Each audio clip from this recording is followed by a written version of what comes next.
tous et bienvenue dans cette nouvelle guidance thérapeutique de la semaine, toujours tirée des cartes psy de Catherine la psy et de Psymage.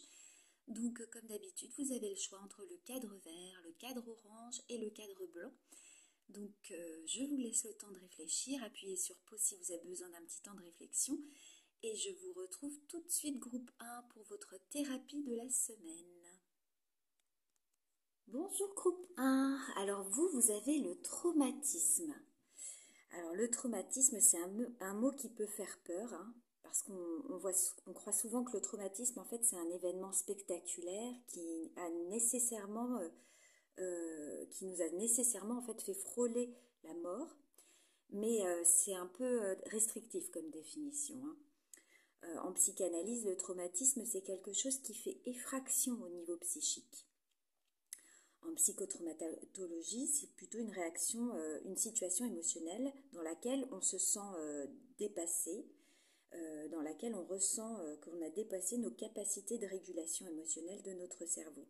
Donc ça crée un stress qui libère une quantité importante de substances chimiques dans notre corps. Et ces substances, elles ont en partie pour effet d'accélérer notre rythme cardiaque pour nous permettre de réagir corporellement à la situation. Donc si la situation elle dure trop, cette accélération de notre métabolisme, en fait, il devient potentiellement un risque vital pour nous. Notre cerveau, il va mettre en place des stratégies qui vont nous permettre de nous adapter, qui auront des conséquences psychologiques en nous. Et des situations qui paraissent anodines à l'âge adulte, elles peuvent être très traumatiques pour un enfant. Donc les traumatismes, ça laisse des traces en nous. Des traces biologiques qui affectent éventuellement notre fonctionnement cognitif, émotionnel et comportemental. Donc il nous marque profondément. Et parfois il nous obsède, il peut nous hanter, il peut nous faire trébucher, tanguer, chuter, nous faire nous sentir désespérés en fait. Et notre cerveau, il est fait pour traiter les traumatismes. Mais quand ils sont trop nombreux ou qu'ils nous ont trop déstructurés, c'est important de ne pas rester seul avec eux et de demander de l'aide, de vous faire accompagner absolument par un thérapeute. Ne faites pas ça tout seul parce que ça peut être compliqué en fait pour vous. Donc je vous invite vraiment à aller voir quelqu'un et à consulter. Donc les questions pour vous, groupe 1, savez-vous identifier quels sont vos traumatismes ? Sinon, quels mots mettriez-vous pour définir ce qui a fait effraction dans votre vie ? Est-ce que vous êtes capable d'en parler et de quelle façon ?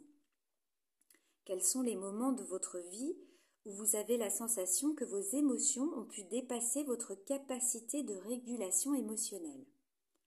Ces moments sont-ils nombreux ? Avez-vous reçu de l'aide dans ces moments-là ?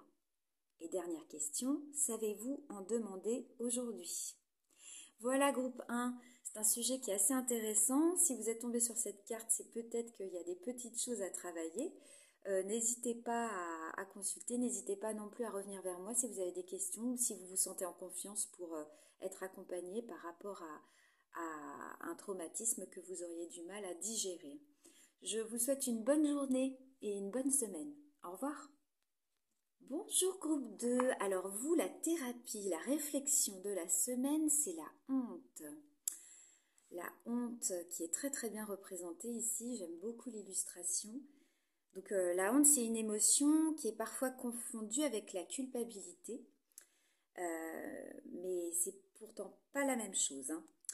Quand la culpabilité, elle parle de fautes et d'actes que nous avons commis, la honte, elle nous parle de ce que nous sommes. Donc il s'agit plus de choses que nous aurions mal faites. Il ne s'agit pas de choses qu'on a mal faites, pardon. Il s'agit d'être une mauvaise personne, en fait. Quelqu'un qui ne mérite pas, quelqu'un qui n'est pas suffisant, qui n'est pas assez dans la vie. Donc ça rejoint l'estime de soi, qui est attaquée et qui a besoin d'être réparée, en fait. Donc la honte, en règle générale, elle se construit en lien avec les normes sociales et familiales. Lorsqu'on entre dans un groupe pour satisfaire nos besoins d'appartenance, on cherche à comprendre les règles de ce groupe. Et la honte, elle nous sert à sentir elle nous sert à sentir en fait quand on s'éloigne, quand on s'en éloigne et qu'il existe pour nous un risque d'exclusion. Elle nous dit, tu fais pas comme il faut être accepté ici, et ça pourrait s'arrêter là, ça pourrait ne pas aller plus loin et disparaître. Hein. Le problème, il survient vraiment quand la honte, elle s'installe et que de façon durable, on se juge indigne, on se juge pas aimable, on se dévalorise alors que ça génère du stress en fait. Et c'est possible que ça fasse un effet stressant mais de manière chronique. Donc le sentiment de honte, il peut être déclenché par des éléments extérieurs mais aussi intérieurs. Donc pour vous groupe 2, les questions, est-ce que vous savez identifier les éléments qui vous font vous sentir honteux ou honteuse? Quelles normes estimez-vous ne pas satisfaire? En quoi cela fait-il de vous une mauvaise personne? Et la dernière question, que pourriez-vous faire dans ces moments-là pour restaurer l'estime de vous-même? Voilà, groupe 2. Écoutez, c'est vraiment intéressant comme thématique. Ça peut faire écho pour vous, mais ça peut aussi faire écho à quelqu'un qui est dans votre entourage. Donc, je vous souhaite une bonne réflexion et puis une bonne thérapie. À la semaine prochaine. Bonjour groupe 3. Alors vous, c'est la solitude. Avec un personnage mis sur un solitaire. J'aime beaucoup l'illustration, c'est vraiment marrant. Voilà, donc la solitude, c'est cette sensation de ne plus être en lien avec les autres. Ça peut se manifester parce qu'on est effectivement seul, mais aussi parce qu'on se sent seul, même en présence d'autres personnes en fait. Cependant, en fait, on ne sait pas toujours être seul. Et pour cause, la solitude, ça peut nous mettre dans un état de confusion, d'angoisse, de tristesse même parfois. Et sans l'autre, pour occuper notre espace, s'activer autour de nous, nous parler ou même nous faciliter la vie, on a parfois des difficultés à se sentir bien. Il se peut qu'être seul soit inconfortable et déclenche des frénésies de pensée ou d'agitation en nous, en vous. C'est parfois le symptôme d'une dépendance affective. À l'inverse, certains ressentent le besoin fréquent de se retrouver avec eux ou elles-mêmes pour faire le point, pour se protéger, pour se ressourcer.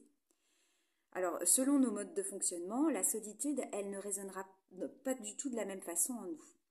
Donc pour vous, le groupe 3, les questions, c'est pour vous la solitude, est-ce que c'est un choix ou est-ce que c'est subi?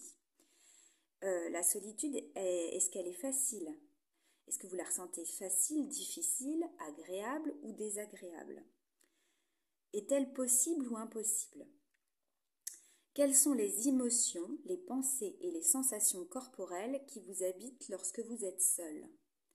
Et cet état est-il nouveau pour vous ou bien la solitude vous a-t-elle toujours fait le même effet? Voilà groupe 3, écoutez, je vous souhaite une très bonne thérapie, une bonne réflexion et je vous dis à la semaine prochaine.